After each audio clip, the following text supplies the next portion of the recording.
ایک اللہ والے تھے، ان کے پاس ایک بندہ گیا، کہنے لگا حضرت پریشان بہت ہوں، اور پریشانیاں بھی اتنی بیان کی کہ انسان سنے اور غم زدہ ہو جائے یا خود رونے لگ جائے۔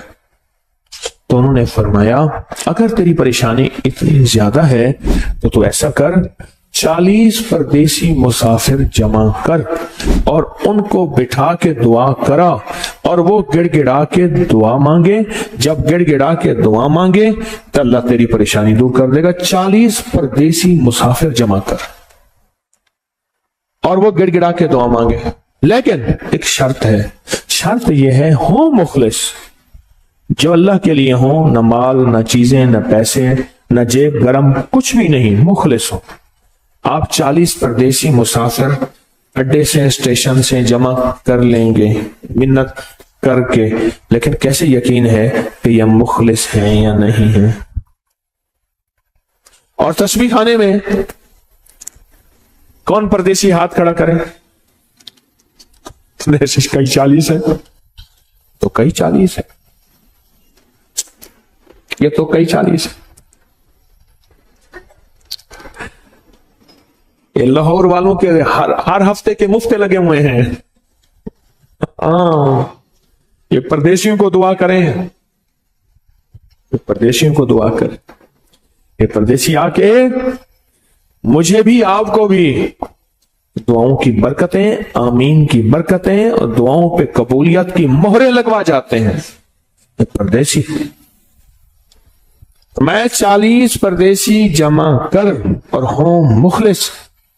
پردیسی کے ساتھ اللہ کی مدد، پردیسی کے ساتھ اللہ کی رحمت، اور پردیسی کی دعا قبول، اور پردیسی کی دعا پہ فرشتوں کی آمین، اور پردیسی کی لفظوں پہ اللہ کی درگزر، اللہ کا درگزر۔ اور میں کہ 40 جمع کر پردیسی اور ان کو بٹھا پر ہوں مخلص۔ آپ سوچیں آج ہم بیٹھ کے 40,000 دفعہ سورۃ قل ہو اللہ پڑھیں گے اپنی مرادوں کے لیے، اپنی منت کے لیے، اپنی مشکلوں کے لیے، بے اولادیوں کی اولاد کے لیے، بے گھروں کے گھر کے لیے، بے دروں کے در کے لیے، بے سہاروں کے سہارے کے لیے، مریضوں کی شفا یابی کے لیے، جن کی جھولیاں ہری نہیں ان کو ہرا بھرا کرنے کے لیے، اور جن کے گھر میں آگ لگی ہے حسد کی، دھوکے کی، فریب کی، نقصان کی، پریشانی کی، بربادی کی، اس آگ کو بجھانے کے لیے، اور جو غربت اور تنگ دستی میں پس گیا اس کو خوشحالی پہ لانے کے لیے، اور جو ولایت کا تاجدار بننا چاہتا ہے کہ اسے اللہ اس کے حبیب کے نور کو ملوانے کے لیے، اور جو چاہتا ہے کہ آنکھیں بند کروں اور جنت نظر آئے، جو چاہتا ہے دل کی دنیا آباد اور شاد ہو، یہ نعمت اس کو دلوانے کے لیے، اور جو یہ چاہتا ہے کہ اللہ کے خزانے سے اتنا ملے کہ در در کا بھکاری، فقیر، منگتا، محتاج نہ بنو، یہ خزانے اس کو اللہ کے خزانے سے ملے، یہ دلوانے کے لیے یہ 40,000 دفعہ سورۃ اخلاص 11 جمعراتیں پڑھی جائے گی۔ ہر سال ہماری 11 جمعراتیں ہوتی ہیں، اور آپ کو مبارک ہو۔ اور آپ کو علم ہے کہ یہ سورۃ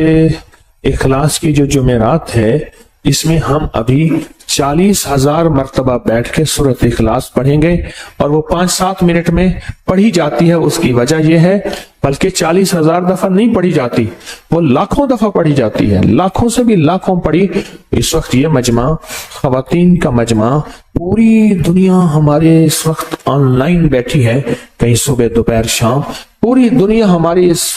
اللہ کے فضل سے سن رہی ہے، اور کیا پتا جنات بھی ہوں، اور یہ دنیا کی مخلوق ساری مل کے سورۃ قل ہو اللہ، سورۃ اخلاص پڑھے گی، اور سورۃ اخلاص پڑھتے ہی زندگی میں برکتوں اور خیروں کے فیصلے ہوں گے۔ اور فرمایا جو بندہ دل میں مراد چاہتا ہے، سنیں میں آپ سے پوچھوں گا بھی صحیح، صرف 2-3 افراد سے پوچھوں گا کہ پچھلے سال، ہر سال جو 11 جمعراتیں سورۃ اخلاص کی ہوتی ہیں، اس میں آپ کو کیا ملا؟ تب پوچھوں گا میں کہ جس کو کوئی مشکل ہو، پریشانی ہو، وہ مل بیٹھ کے 40,000 دفعہ سورۃ اخلاص قل ہو اللہ پڑھ لیں، اکٹھے ہو کے۔ کچھ بندے ہوں مخلص بندے ہوں، وہ اکٹھے ہو کے سورۃ قل ہو اللہ پڑھ لیں، سورۃ اخلاص پڑھ لیں اکٹھے ہو کے۔ اور یہ بزرگوں کا صدیوں پرانا آزمودہ عمل ہے، کہ جب تھک جانا، جب مایوس ہو جانا، جب زندگی کی آسیاں امیدیں ختم ہو جائیں، پھر مخلصین مل کے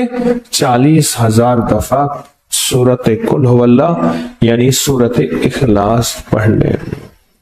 اب یہ 40,000 دفعہ بیٹھ کے سورت اخلاص قل هو اللہ پڑھیں گے۔ کسی کے پاس گھر نہیں، اللہ مجھے گھر دے دے، اولاد نہیں، اللہ اولاد دے دے۔ آج ہم 40,000 دفعہ سورت اخلاص پڑھیں گے نا، اس میں سب سے ٹاپ پہ جو چیز رکھیں گے نا، سب سے ٹاپ پہ چیز یہ رکھیں گے، اللہ میرے دل کو اپنی معرفت کے لیے قبول کر اور بے اولادوں کو اولاد دے دے۔ بے اولادوں کی اولاد خاص طور پہ مانگنی ہے، آج بہت مانگنی ہے۔ یاد رکھنا میری بات کو ذرا غور سے سننا اور یاد رکھنا، غور سے سننا، یاد رکھنا۔ جو دوسروں کی اولاد طلب سے مانگے گا اپنی اولاد کے ہوتے ہوئے، اللہ اس کی نسلوں میں بے اولادیاں نہیں دے گا، نہیں دے گا۔ کوئی پتہ نہیں، 7 بیٹے تھے، 7 بیٹیاں تھیں، 14 بہن بھائی تھے، 11 بہن بھائی تھے، اگلی نسل کے اندر ایک بیٹی کو ترستے ہیں، نہیں ہے، کوئی خبر نہیں۔ جو دوسرے کی خیر مانگے گا، جو دوسرے کا بھلا مانگے گا، جو دوسرے کی خیر چاہے گا، جو دوسرے کا بھلا چاہے گا، جو دوسروں کے لیے گڑ گڑائے گا، جو دوسروں کے لیے بھیکاری بن جائے گا، جو دوسروں کے لیے محتاج بن جائے گا، اللہ میرا کہتا ہے میرا بندہ میں تیرے دل کے جذبے بھی جانوں، تیرے اندر کے درد بھی جانوں، تیرے وجدان کو بھی جانوں، تیرے ساز و سوچ کو بھی جانوں، تیرے اٹھے قدم بھی جانوں، تیری زندگی کے دائیں بائیں کو بھی جانوں، تیری صبح شام کو جانوں، تیری تنہائیاں اور اندھیروں کو جانوں، تیرے اندر کے خیال اور جذبوں کو جانوں۔ تو میرے ایک بندے کے لیے اتنا تڑپ رہا، نہ تڑپ، میں اس کو بھی دوں گا، تجھے بھی دوں گا۔ میرے حضور کی بارگاہ میں ایک سائل آیا اور بہت پریشان کہ یا رسول اللہ صلی اللہ علیہ وسلم، غربت، تنگ دستی، فقر، غربت، تنگ دستی، فقر، اور گھر میں حالات مفلسی، بدحالی، اور یہ غربت ہماری والی نہیں، وہ پیٹ پہ پتھروں والی غربت۔ خیال کرنا،